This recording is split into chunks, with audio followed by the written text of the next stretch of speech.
I woke up in a strange house with no memory, just a note that said, "Don't trust the mirror." But what if my reflection isn't me? I woke to the sound of rain. It wasn't a gentle patter, the kind that soothes you back to sleep. No, this was sharp, insistent, like 1,000 fingers drumming against the windows. For a moment I kept my eyes shut, trying to piece together where I was. The sheets under me were thick and scratchy, the air smelled like old wood and lavender, and my mouth tasted of iron and sleep. I opened my eyes. The ceiling was high, carved wood, stained deep brown. A chandelier loomed above me, all crystal teeth and dim candles flickering in the wind that somehow crept through the cracks. I sat up, heart thudding. I didn't recognize the room, or the bed, or the clothes I was wearing, an old-fashioned nightgown that hung too loose on my frame. I didn't remember how I got here. "Okay," I said aloud, my voice dry. "This is new." I swung my legs off the bed and stood, legs shaky, mind racing. A full-length mirror stood directly across from me, tall and framed in gold. For a moment, I thought my reflection blinked before I did. I stared, hard. The woman in the glass looked exactly like me, pale, freckled skin, short-cropped dark hair, a faint scar above her right brow. But there was something in her eyes, like she knew something I didn't. That's when I noticed the note. It was clutched in my left hand, the paper damp with sweat. I hadn't even realized I was holding it. In messy, looping ink, it read, "Don't trust the mirror." I read it 3 more times. Every time I looked away and glanced back, the handwriting seemed to tilt a little, as if it had shifted when I wasn't looking. I turned it over. Nothing on the back, no name, no explanation, just a warning. I shoved the note into my pocket and turned away from the mirror. I needed answers, anything to help me figure out what the hell was going on. The bedroom door groaned as I opened it. A long hallway stretched out, lined with dark wood panels and more gilded mirrors between oil paintings of stiff men and soft-eyed women. Thunder cracked above and the lights flickered. Every mirror I passed, I avoided looking directly into, just in case. The first floor of the house was worse, too quiet. No clocks ticking, no hum of appliances. It felt like time had stopped. I stepped into what looked like a sitting room, its velvet curtains drawn tight. There were books on the shelves, dustless and pristine, and a fireplace that hadn't been lit in ages. On a side table sat an old leather-bound journal. The name etched into it read, E. Crane. I opened to the first page. If you're reading this, it means the house let you in. That doesn't mean it plans to let you out. I stared. The mirrors lie. They always lie. But sometimes they show you the truth to make the lie harder to resist. Don't let her out. Who the hell was her? Okay, no more mirror horror movies for me, I muttered. But I kept reading. The journal was full of entries, strange, spiraling thoughts, references to the glass corridor and mirror bleed, and one repeated line, over and over in different ink. "Claire, you chose this." My blood ran cold, my name, in a stranger's journal, and the writing, some of it looked like mine. But how? I couldn't even remember what I'd eaten yesterday, let alone why I might have written in someone else's creepy diary. I backed away from the table and bumped into a mirror behind me. I flinched, and my reflection didn't. It stood still, frozen, even as I turned to face it. My body had moved, but the reflection had stayed. Then, slowly, it smiled. I gasped and turned away, chest heaving. "This isn't real," I whispered. "I'm dreaming. I hit my head. I'm in a coma. Something."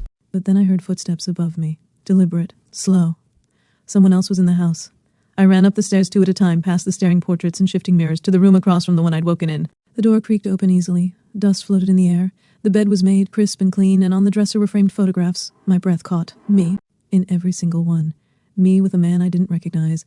Smiling. Me in this house, holding a book. Me standing in front of that very mirror downstairs, my hand pressed flat against it.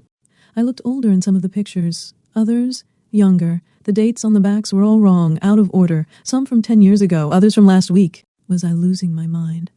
I touched the glass of one of the frames. My fingertips felt warm, too warm. I yanked my hand back and turned to leave, but the mirror in the room was already fogging up, even though there was no steam, no heat. A word began to form in the condensation. Run. My heart seized. I stumbled into the hallway, and that's when I saw her again. Myself. Or, not quite. The other me. She stood at the far end of the corridor, arms hanging loose at her sides. Same face, same hair, but eyes that were too dark. Like the pupils had swallowed the color whole. Her smile was slow. Too slow. Like she was savoring something. I turned and bolted back into the bedroom I'd woken in. I slammed the door shut and pressed my back against it, breathing hard. No footsteps followed, no sound at all. The mirror in the corner was covered now, a thick sheet pulled over it. Had that always been there? I approached it, hand trembling. A tug. The sheet slipped. Nothing. Just me, pale and scared.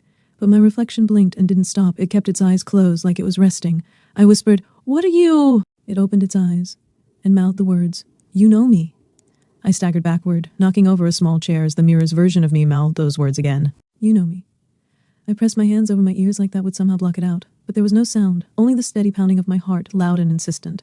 I looked away, counted to 5, looked back. The reflection was gone. Only the room remained. Just me, pale-faced and panting, and the mirror that had gone back to behaving. But I couldn't unsee it. Couldn't pretend that the reflection was just glass and physics. I turned from the mirror and grabbed the journal I'd brought from downstairs, flipping through it wildly. There had to be something, some explanation, some trick or clue or escape hatch.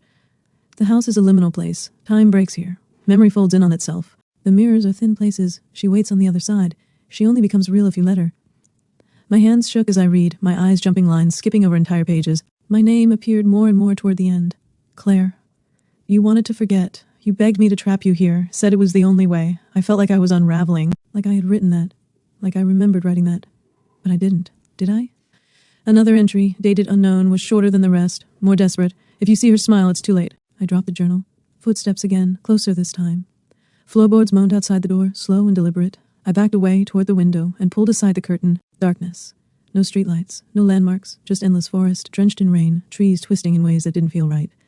The moon glinted faintly behind clouds, but even it looked warped, stretched thin like a dying eye. I had to leave. I raced back into the hall, past the photographs of me, not me, and down the stairs. The front door was in sight now, a heavy thing made of thick oak with brass handles. I gripped them and pulled, locked. Of course.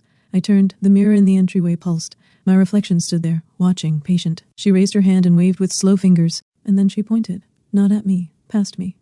I turned around and saw another door, one I hadn't noticed before, set into the wall behind the grand staircase. It looked out of place, plain, modern, almost clinical. I ran to it. It opened easily. Behind it, a narrow corridor stretched out. The walls were lined floor to ceiling with mirrors, no windows, no lights, just the glimmer of reflections fading into endless distance. A hallway of glass. My breath caught. I didn't want to go in. Every bone in my body screamed against it, but the footsteps were returning. This time from the stairs. She was coming, so I stepped inside.